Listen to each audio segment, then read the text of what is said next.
In a real lab test, one popular K and N air filter let through 17 times more dirt than a regular paper filter.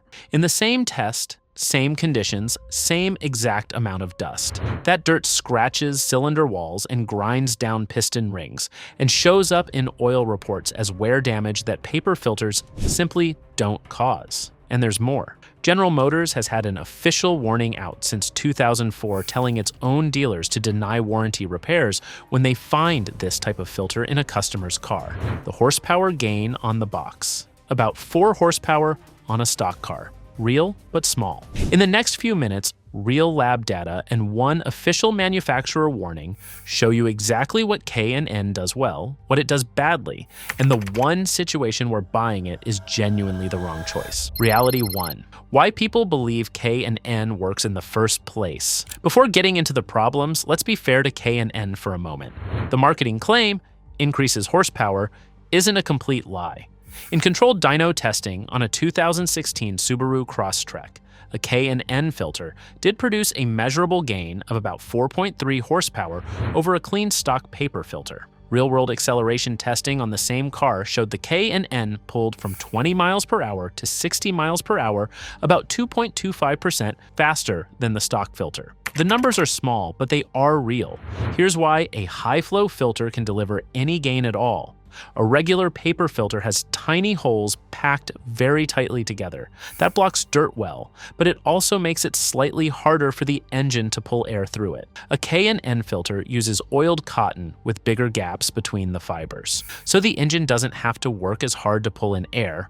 Plus, the engine's sensors notice the extra air coming in, and the computer responds by adding a little more fuel. More air in, more fuel in, slightly more power out. That's the whole theory in plain English. 2 things to keep in mind though. First, that 4 horsepower gain came on a small regular gas engine in perfect testing conditions. The gain on most stock cars is even smaller in everyday driving. Second, the test only measured power going out. It didn't measure what was actually getting past the filter and into the engine going in.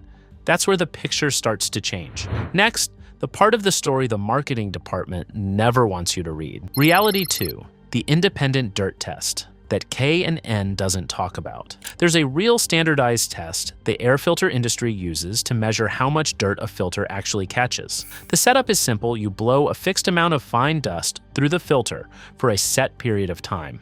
Then you weigh exactly how much dust the filter trapped versus how much got past it and into the engine. When a quality paper filter from AC Delco went through this test for 60 minutes of dust exposure, it trapped 574 grams of dirt and let only 0.4 grams pass through. That's a serious filter doing its job. When a K and N filter went through the exact same test, the result was very different. The K and N only trapped 221 grams of dirt and let 7.0 grams of dust pass through into the engine. Do the simple math. 7 grams divided by 0.4 grams is roughly 17.5.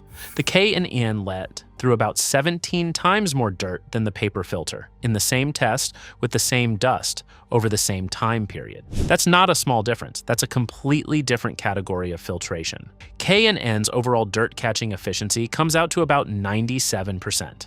A quality paper filter is above 99%. That 2% gap sounds tiny on paper, but over thousands of miles of real driving, 97% versus 99% means roughly 3 times more dirt reaching your engine. And that dirt doesn't just disappear once it gets inside. It scratches the cylinder walls. It wears down the piston rings. It shows up in oil reports as higher than normal levels of silicon, which is basically the chemical name for sand and road dust, and the wear metals that follow right behind it. The competitor's video tested power. It didn't test what was happening to the metal inside the engine while that power was being measured. Next, the official warning from a major car manufacturer that almost no buyer has ever seen. Reality 3. GM's official service bulletin against oiled filters. In March 2004, General Motors did something almost no car owner has ever heard about. They sent an official warning letter to every single GM dealer in the country. The letter wasn't a quiet suggestion, it was a direct instruction about a specific kind of aftermarket air filter. The oiled, reusable kind that K&N has been famous for since the 1960s. The warning was clear. GM told its dealers that they were seeing 3 specific problems showing up in cars that had this type of filter installed: the check engine light coming on, transmission shifting problems and clutch damage, and general engine running issues, rough idle, hesitation, poor power. 3 real problems, all linked back to the same single cause: an oiled aftermarket air filter. But here's the part that should make any owner pay attention. GM didn't just warn the dealers, they gave them a direct order. Before doing any warranty repair on a car with these symptoms, check the airbox first. If a reusable oiled aftermarket filter is found inside, do not repair the car under warranty. The customer pays out of pocket, period. That's not a hint. That's GM telling its entire dealer network in writing that if they find this kind of filter in your car, your warranty doesn't apply anymore for these specific problems. The warning originally covered certain GM trucks and SUVs, but according to documented dealer reports, it later got extended to cover most of the GM passenger car and light truck line. Now think about what this means in real money. A new transmission on a modern GM truck can run $3,700 or more out of warranty. A new MAF sensor on a BMW M5 has been documented at over $1,800. If the dealer finds the K&N when you bring the car in for any of these problems, the conversation stops being "you're covered" and starts being "this is going to be expensive." That conversation rarely ends well for the owner. The competitor's test video never mentions this warning. Most K&N buyers have never heard of it. Next, the federal law that's supposed to protect you, and why it usually doesn't work the way you'd expect. Reality 4, the warranty law trap that doesn't actually protect you. There's a US federal law that's supposed to protect car owners from exactly this kind of situation. The law says, in plain English, that a car manufacturer cannot deny your warranty just because you installed an aftermarket part. Sounds great on paper. Should solve the whole problem, right? Here's the trap nobody mentions. The law doesn't actually require the manufacturer to prove your filter caused the problem. The law puts the burden on you. You have to prove the filter didn't cause the failure. Not the dealer, not the manufacturer, the owner. And when GM already has a written warning out telling its dealers that this exact type of filter is a known cause of exactly the problem you brought your car in for, that becomes a very hard thing to prove. In practice, here's how this plays out at the dealership. You bring your truck in with a transmission slipping or a check engine light. The technician opens the airbox during inspection. He sees the K&N. He looks up the warning letter from 2004. He tells you that under company policy, this isn't covered. You can fight it, you can hire a lawyer, you can demand the dealership your MAF sensor to an independent lab for testing.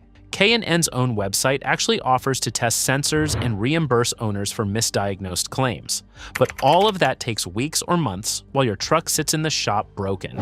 And most owners just give up and pay the bill out of pocket. The competitor's video never mentions any of this. It tests power on the dyno and calls the job done. But the actual buying decision for any car still under factory warranty has almost nothing to do with the 4 horsepower gain and almost everything to do with what happens at the dealer the day something else goes wrong. Next, the specific engine part that gets damaged first when this whole mess starts. Reality 5, the engine sensor that gets damaged. First, every modern fuel-injected car has a small electronic part sitting in the air tube between the air filter and the engine. Its job is simple. It measures exactly how much air is flowing into the engine, then tells the car's computer that number. The computer uses it to figure out exactly how much fuel to inject to match the air coming in. The whole thing is called a mass airflow sensor.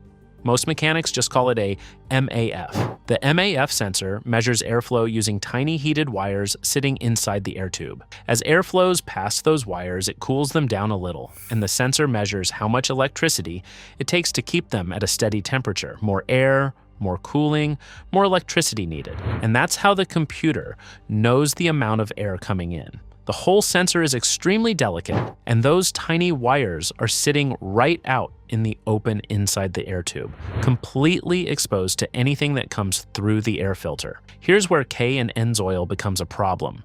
The K&N filter uses a special red oil applied to cotton fabric to help trap dirt. If too much oil is applied during cleaning, which is the most common mistake owners make, the excess oil can turn into a fine mist under the engine's suction and travel right onto those exposed wires. The mist coats the wires, the coating insulates them, and the sensor starts sending wrong readings to the computer. The result in real life looks like this.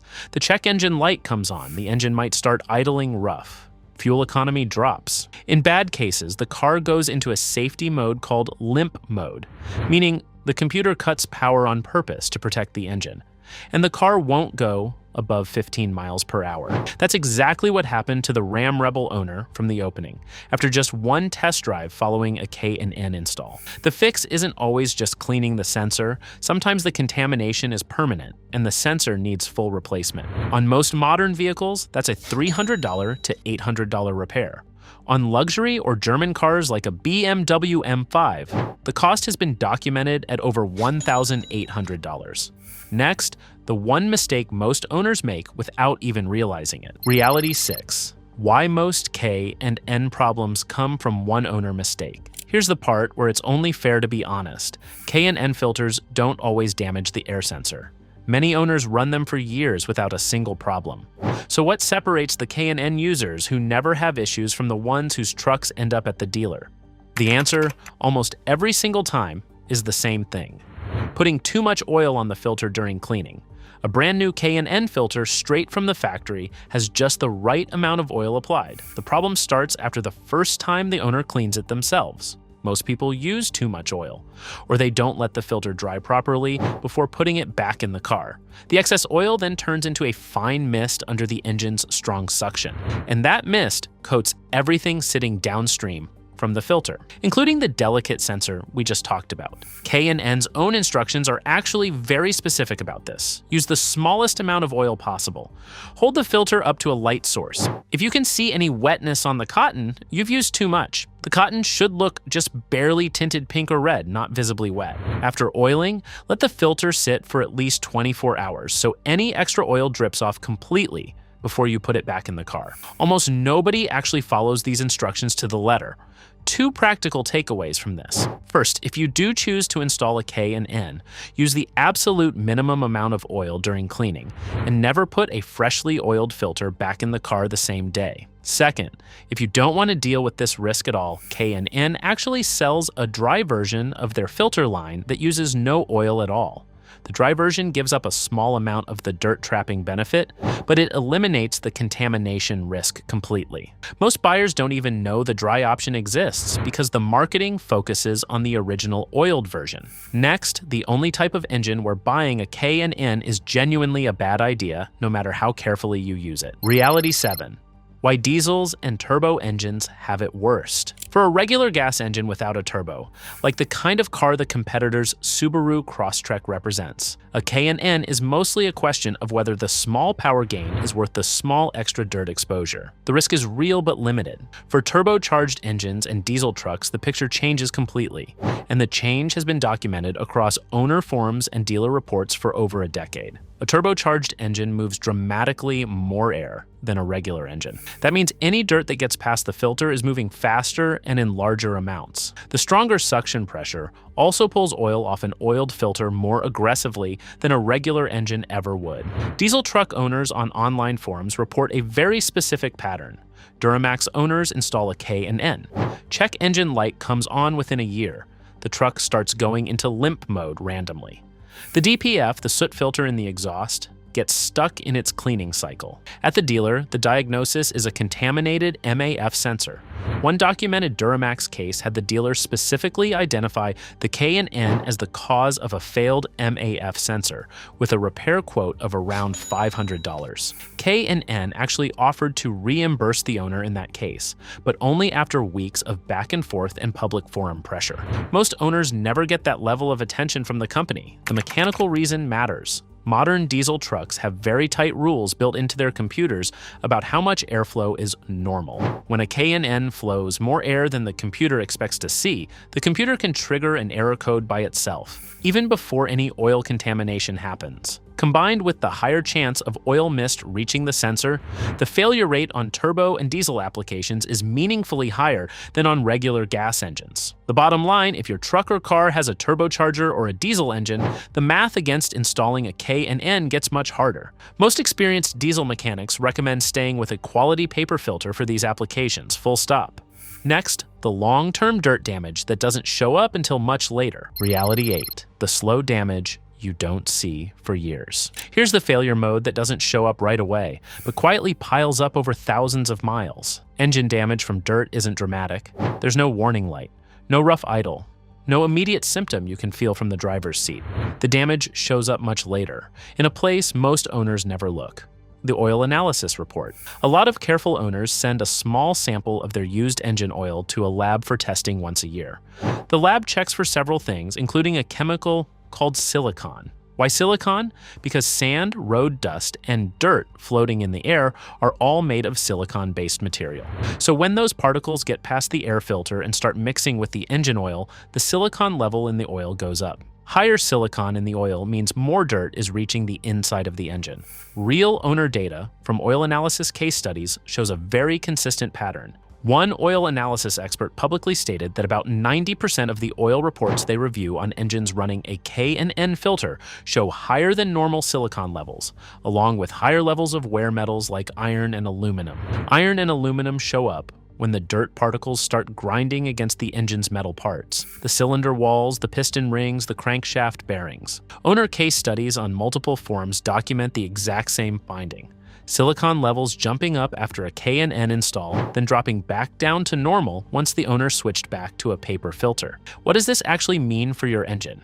It's hard to give an exact number because engines don't break catastrophically from a small ongoing dirt exposure. They just wear out a little faster, compression numbers drop a little sooner, oil consumption creeps up earlier, cylinder walls show more wear when the engine is taken apart years later. None of it is dramatic, none of it triggers a warning light, but it's the long, slow cost that K and N's lower filtration quietly charges over the life of the engine. Next, the simple decision framework that pulls all of this together. Reality 9. Should you actually buy a K and N? Put everything together, and the buying decision isn't actually that complicated. It comes down to 4 simple questions in this order. First, is your vehicle still under factory warranty? If yes, walking past the K and N is the only sensible answer. The 4 horsepower gain is real, but it's not worth the fight at the dealer the day something else fails, and they find the aftermarket filter in your airbox. GM's warning is on paper. The warranty law works against you. Most owners lose that argument in the end. Second, does your vehicle have a turbocharger or a diesel engine? If yes, the documented failure rate on turbo and diesel trucks is meaningfully higher than on regular gas engines. The combination of higher airflow, stronger engine suction, and tighter computer rules makes this a worse trade-off. Most experienced diesel mechanics will tell you straight up to stay with a quality paper filter for these applications. Third, are you willing to follow K and N's cleaning instructions exactly every single time? If yes, the risk drops a lot. Use the smallest amount of oil. Let the filter sit for 24 hours after oiling. Never put a freshly oiled filter back in the car the same day. If you're not willing to follow these instructions every time you clean the filter, you're statistically much more likely to end up with a contaminated sensor down the road. Fourth, do you really need the 4 extra horsepower? Be honest with yourself here. On a stock daily driver, a 4 horsepower gain is something you can measure on a dyno but rarely feel in actual driving. If the answer is, I just want a little more pep, a quality dry aftermarket filter, including K and N's own dry style option, gives you most of the airflow benefit without any oil mist risk at all. If the answer is, I'm building a real performance car with a tune and other modifications, then a properly cleaned K and N might genuinely be the right call. For anything in between, the math usually favors a quality paper filter. None of this means K and N is a scam. The horsepower gain is real, and the company has been around for decades for a reason. But the marketing tells half the story. The other half, the dirt, the sensor risk, the warranty trap, the GM warning, the silicon levels in oil reports, is the half that determines whether this filter is the right choice for your specific car and your specific use case. K and N filters can add a few horsepower, but that extra airflow may also mean more dirt, possible sensor issues, and even warranty concerns. Before you buy one, ask yourself, is your car under warranty? Does it have a turbo? Will you maintain the filter correctly? And is a few extra horsepower really worth the trade-off? If not, a quality paper filter is usually the smarter choice. If you found this helpful, leave a comment and subscribe for more honest automotive breakdowns.